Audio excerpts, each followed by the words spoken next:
Namo tassa bhagavato arahato samma sambuddhassa. Namo tassa bhagavato arahato samma sambuddhassa. Namo tassa bhagavato arahato samma sambuddhassa. Buddhang dhammang sanghang namasami.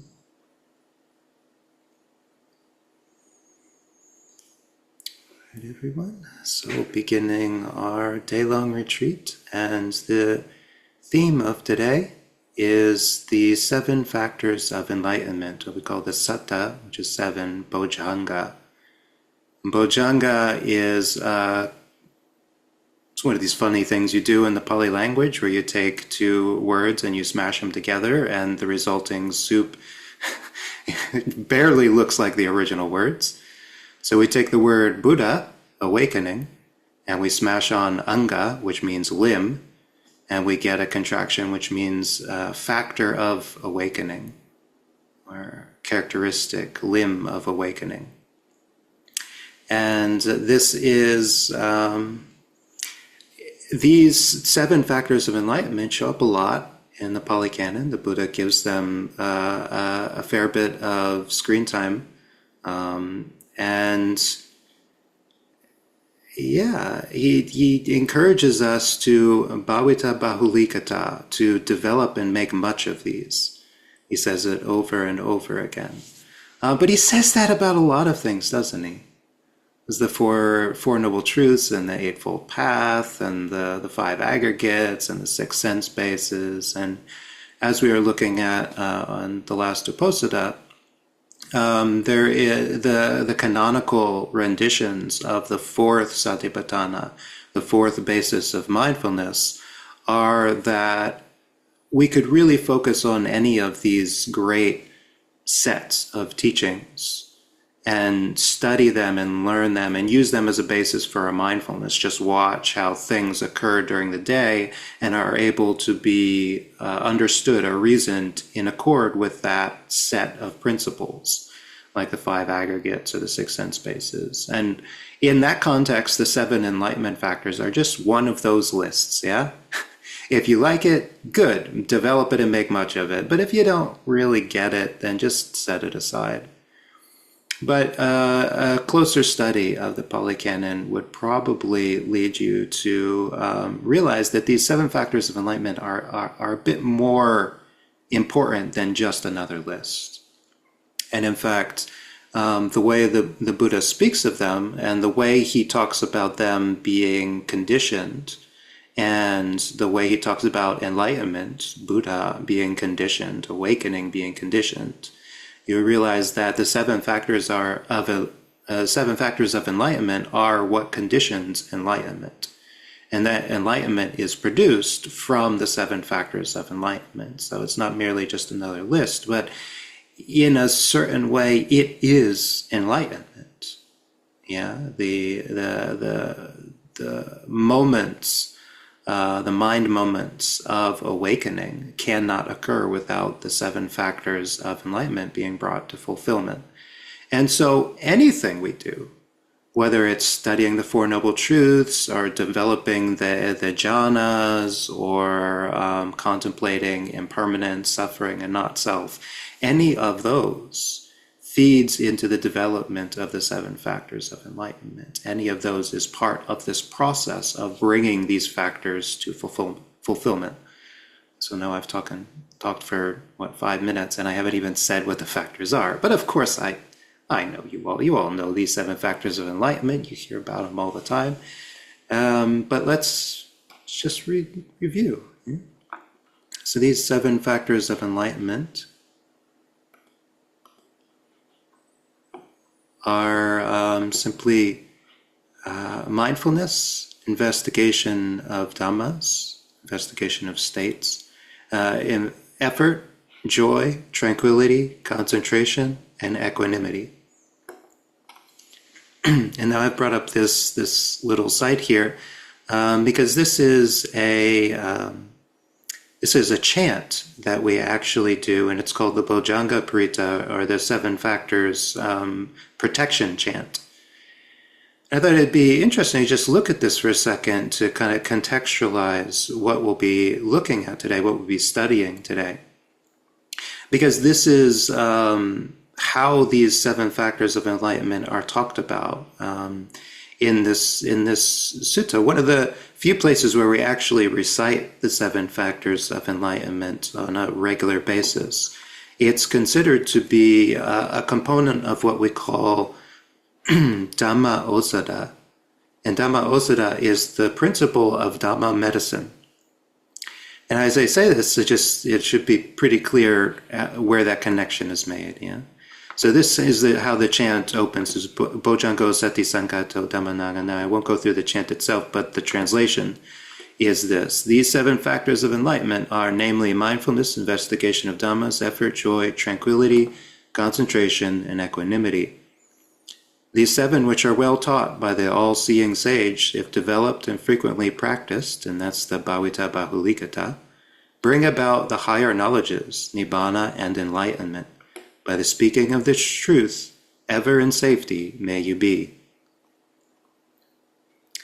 Once, when the Buddha saw Venerable Moggallana and Venerable Kassapa suffering from sickness, he taught the seven factors of enlightenment.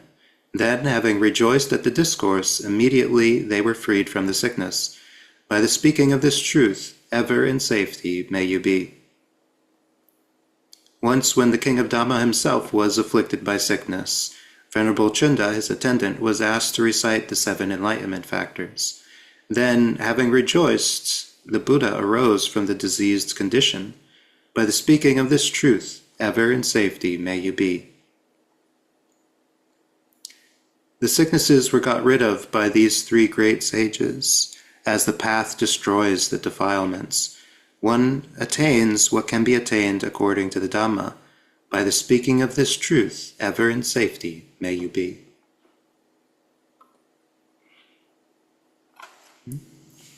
So this protective chant, focusing on the seven enlightenment factors, going back to the time of the Buddha used it as a way of administering to the sick.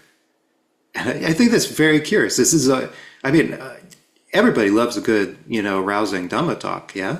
But this one specifically was used when somebody was ailing, when their energy was down, when their mind was distracted by painful sensations.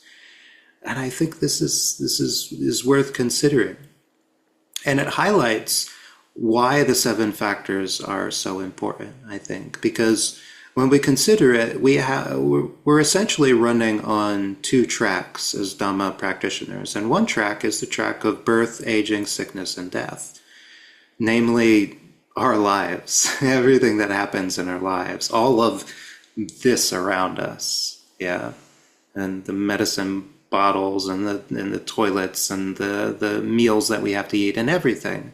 This is what is bounded by, birth and death and all of the states in between. Some good, most moderately bad. And that is the human condition. And everybody is moving on that track, whether or not they want to. They're within the realm of aging, sickness, and death, by virtue of having been born. But the second track is completely independent of the first one, and that is the track towards enlightenment. And this is what we talk about when we talk about stream entry, or when we talk about entering the fold, or the change of lineage. They say the gotrabu chitta.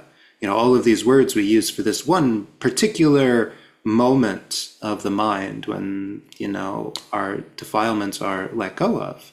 And the mind breaks through to a greater understanding of things. It sees the Four Noble Truths and realizes, hey, I want out of samsara. I don't want. This is a mess. I don't want to keep this going. Yeah, and when that happens, there's a different track that's taken up, and this track is specifically the seven enlightenment factors. Yeah. When we first start out, the seven enlightenment factors are only strong enough to make this first breakthrough. Yeah. But then from that point, they will develop and develop, and they will develop.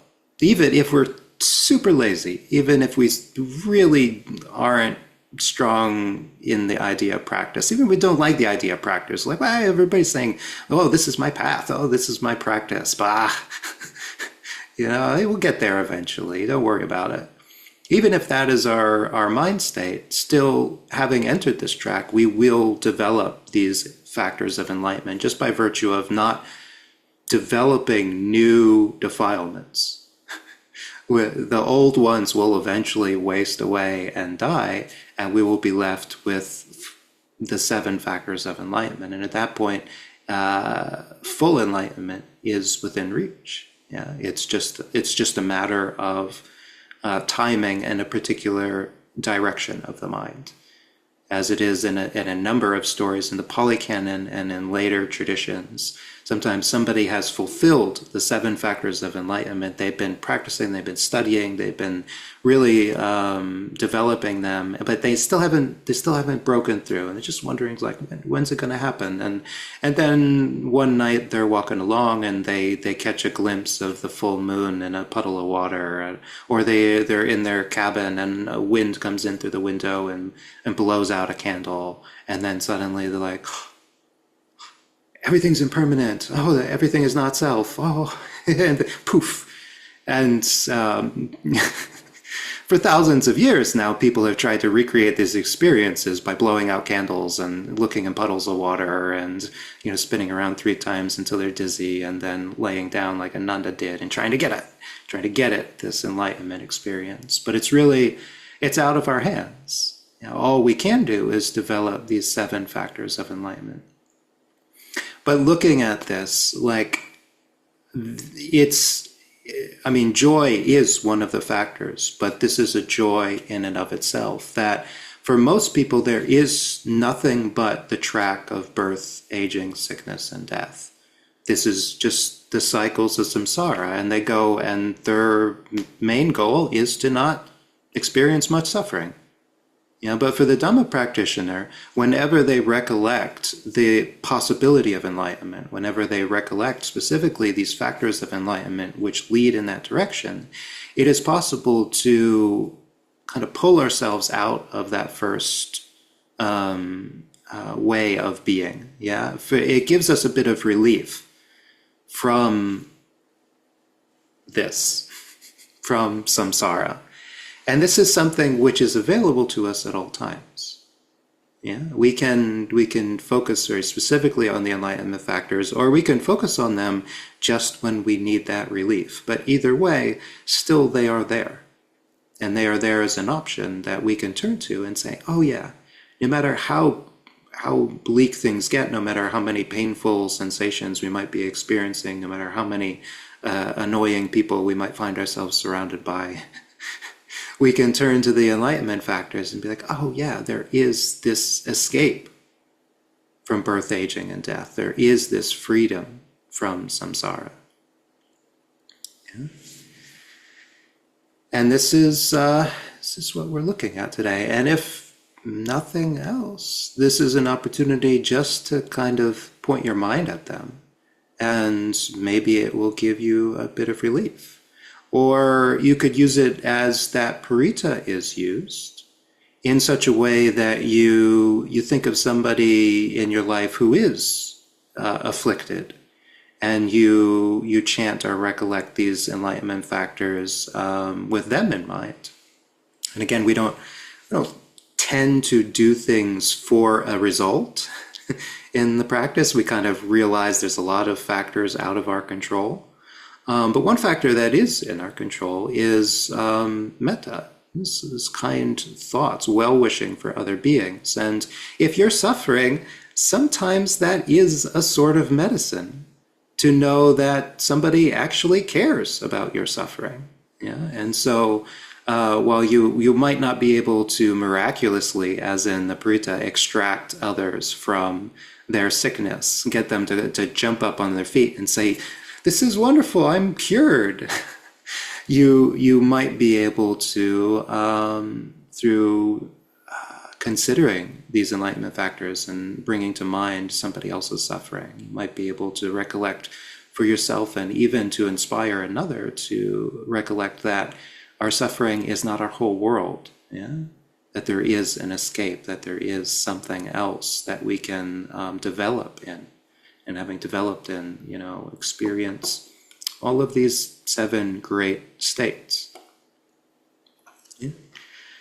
And now we put out, this one was a little hard actually in terms of coming up with reference materials, this subject, because there's a whole samyutta, a whole chapter of the linked discourses devoted to the 7 factors of enlightenment.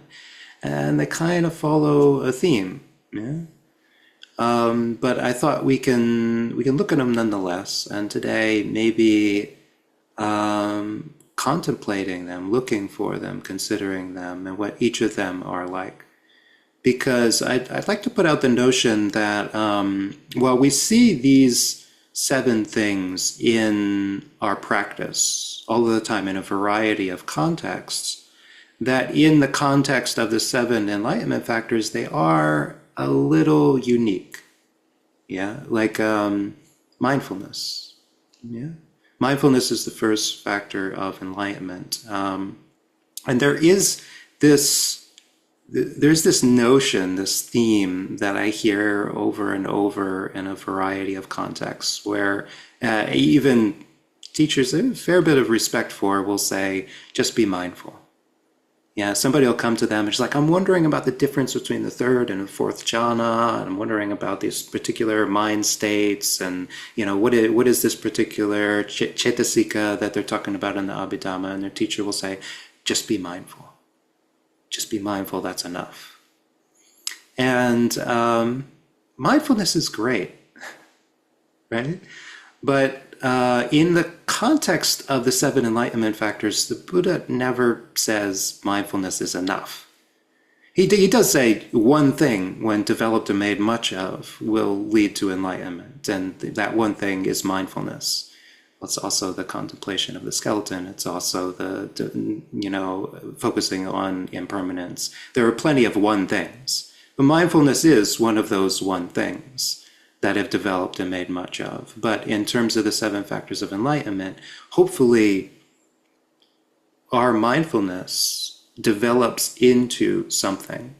And so what would it develop into? In terms of Theravada Buddhism, we focus quite a bit on the contemplation, on the consideration, on the investigation. We call this a vibhajavada, or a way of introspection, a way of investigation. Yeah, this is not a way of just do what you're told and you'll eventually get the results. This is a way of you'll be told how to do it and then go do it. This is the kind of practice that this is, yeah? And this is the theme. The Buddha gives the enlightenment factors, but he doesn't say they'll just happen on their own if you get the first one. Rather, he lays it out quite specifically, like the 2nd factor is investigation.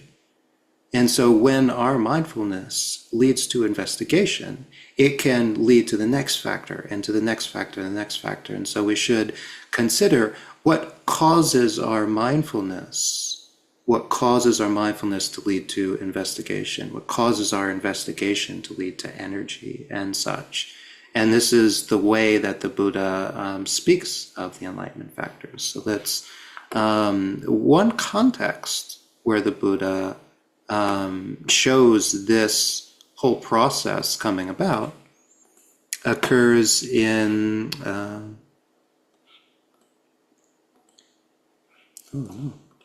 there we go.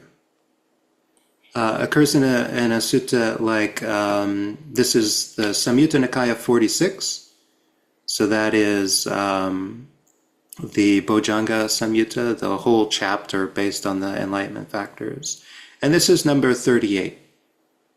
And I won't even read the whole thing, but basically it says, when, bhikkhus, a noble disciple listens to the Dhamma with eager ears, attending to it as a matter of vital concern, directing his whole mind to it, On that occasion, the five hindrances are not present in them.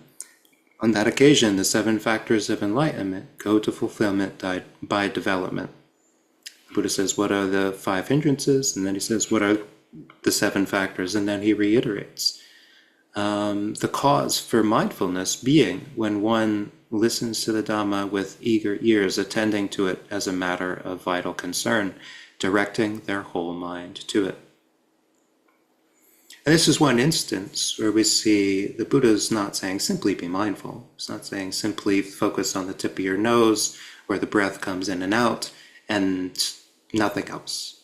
Just try to stop all your thinking, which I think is our reflex as meditators, right? We want to have less going on in our noggin. We want it to be less crowded in there. And so we try to focus on something and condense our attention down so that there isn't so much distraction. When the Buddha, in the Buddha's time, the main conditioning factor for enlightenment, especially stream entry, was hearing the Dhamma. Hundreds of thousands of people were able to get to at least stream entry just by hearing a Dhamma talk from an enlightened being. And why is that? As the Buddha is laying it out right here, is because when we listen to the Dhamma attentively as a matter of vital concern, directing our entire mind to it, in that moment we are bringing these factors to fulfillment. By virtue of not being distracted, which is, it sounds pretty simple, yeah? Just listen to the Dhamma talk and don't be distracted. And now, I just say to all of you, has that been your experience? Here we are, what, half an hour in? Are you starting to wonder how long I'm going to go on? Has that thought happened even once? But have there been moments when you're like, oh, that's an interesting point. And the thing is, we only need a moment at times to make a breakthrough. We only need a moment to have an important insight. And this is what the Buddha is talking about, those moments where we are wholly invested in the Dhamma and what we're listening to. Those are the moments when these factors grow. And now, this sutta was in the reference materials. I thought we can look at it because it gives another kind of set of conditioning factors for the factors of enlightenment. It tells us a little bit about how they develop and how they lead on to each other. And this is the third discourse in the Bojjhanga Samyutta, so 46.3. And it's called Mountains. Mendicants, when a mendicant is accomplished in ethics, immersion, knowledge, freedom, or the knowledge and vision of freedom, even the sight of them is very helpful, I say. Even to hear them, to approach them, to pay homage to them, even to recollect them or go forth following them is very helpful, I say. Why is that? Because after hearing the teaching of such mendicants, a mendicant will live withdrawn in both body and mind, as they recollect and think about that teaching. At such a time, a mendicant has activated the awakening factor of mindfulness. They develop it and perfect it. As they live mindfully, in this way they investigate, explore, and inquire into the teaching that they have heard with wisdom. At such a time, a mendicant has activated the awakening factor of investigation of Dhammas. They develop it and perfect it. As they investigate principles with wisdom in this way, their energy is aroused and unflagging. At such a time, a mendicant has activated the awakening factor of energy. They develop it and perfect it.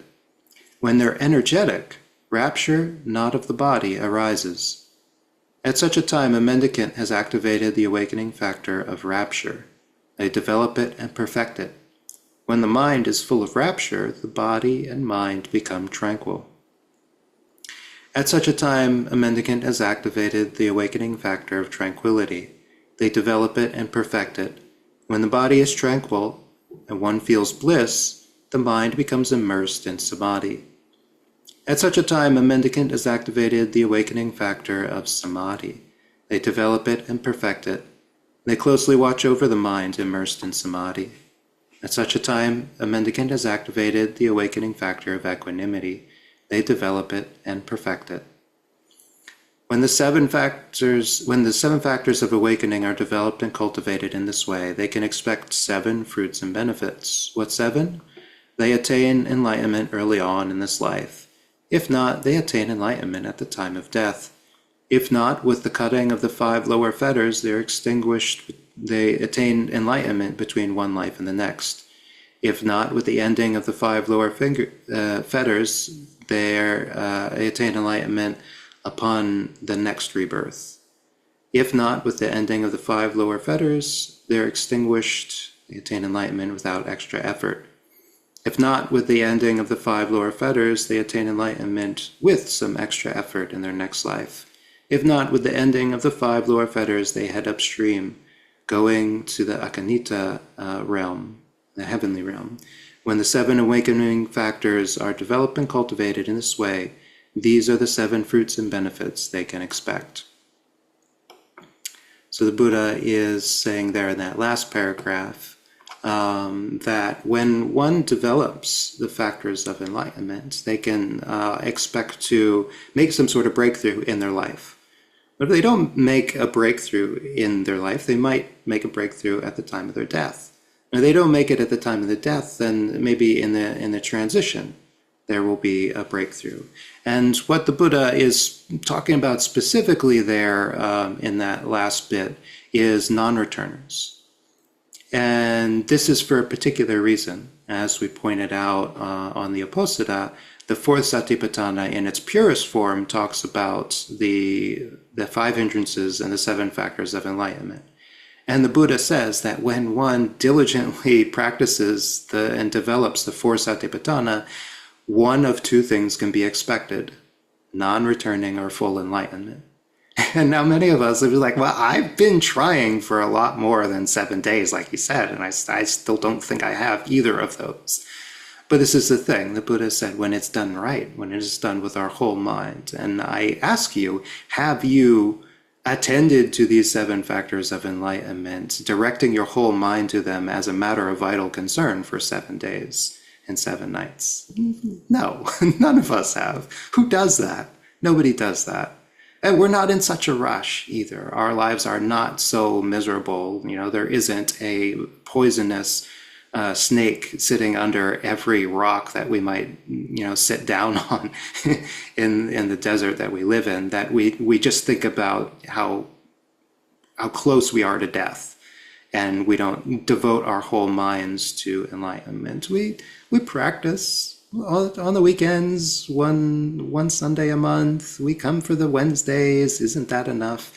And so, but we can expect that when we have developed these factors of enlightenment, it leads to fulfilling the Satipatthana. It leads to fulfilling mindfulness in its complete form. And when mindfulness is developed to perfection, then the first factor of enlightenment, being mindfulness, it creates the solid ground for the other factors to arise, and therefore we can expect one of 2 things: non-returning or full enlightenment. That these things are conditions, yeah? It isn't about what we want, it's just about what we've developed. When we develop these, the factors and enlightenment, they are one and the same. When the factors are there, enlightenment is attained. It is to be expected, yeah? Oh, the only thing that can change a little bit is the variables of how that enlightenment is attained. There's a couple of different flavors of non-returning, but they all have the same general premise, that the lower fetters that bind us to bodies, and the idea that we are bodies, that we are in bodies, that we need bodies, gets extinguished coincidentally by being mindful of our body in many cases. Yeah, isn't that funny? All right, so with that, that's some things to think about. And I don't really know, I have a game plan to lay out for today. If you're looking for any sort of technique or focus for your meditation, I'd say rather, as I said at the beginning, the thing with the 7 factors of enlightenment is they're not exactly something that we sit down and say, okay, now mindfulness. Okay, now investigation of states. Okay, now energy. Rather, we do what we've been doing. We do the contemplations that we do. We do the meditations that we do. We do what works for us. Rather, the factors of enlightenment are something to review and get familiar with because they are how we gauge our meditation is working. When the factors develop, when our mindfulness causes us to become interested and curious and to see things we didn't see before, then we know the mindfulness is being pursued and developed and brought to fulfillment because it's leading to an investigation, a curiosity, a zest for seeing things as they actually are.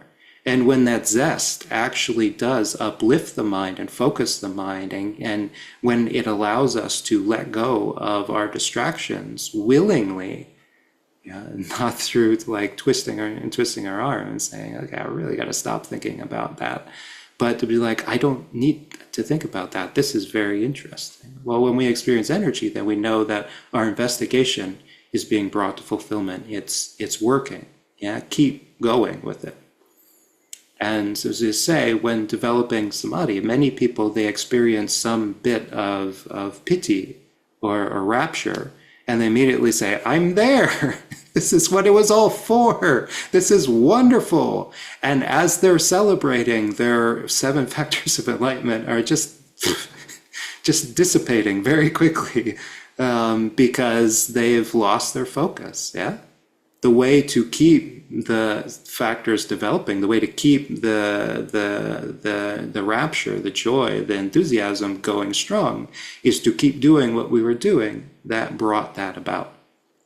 Yeah, so today, do your meditations, yeah? But this is an interesting way to every now and then just to kind of say, like, has this progression happened? Have I seen this progression happening? Have I seen this leading to this, leading to this? Or has it just been a slog? As I keep saying, just be mindful, just be mindful, just be mindful, and that's the best you get. Well, then maybe is there a way to tweak it? Yeah, start asking yourself. It's like, it doesn't seem to be leading anywhere. It just seems to like me spending more time sitting on a cushion trying to pay attention to my breath. That's all I ever get out of this. Well, ask why. And the interesting thing is when you ask why, that's the 2nd factor of enlightenment. Get curious. Be like, how can I make this work? How can I make one lead to the next, lead to the next? And then see where that goes. Okay? So with this, we're going to let's take maybe a 5-minute break if you need. And then we'll sit and walk.